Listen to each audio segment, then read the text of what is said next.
কাঁচালাগা খ্যাত প্রয়াত অভিনেত্রী শেফালির প্রাক্তন স্বামী গায়ক হরমিত সিং সম্প্রতি এক সাক্ষাৎকারে শেফালির সঙ্গে শেষ দেখা ও কথোপকথনের স্মৃতিচারণ করেছেন।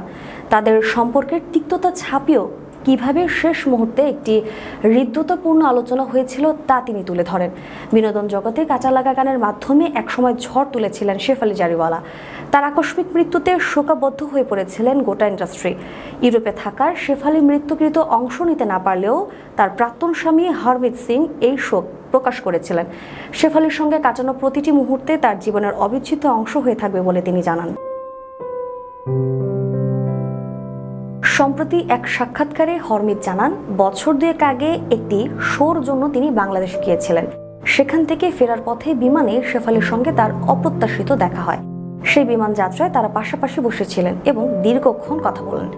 হরমিত বলেন, ঘন্টার পর ঘন্টা আমাদের মধ্যে কথা হয়েছিল, খুব ভালোই আলোচনা হয়েছিল। এটা ঠিক যে শেফালি আর আমাদের মধ্যে নেই, এই যন্ত্রণা মেনে নেওয়া কঠিন, তবে ও আজীবন আমার হৃদয়ের সঙ্গে জুড়ে থাকবে।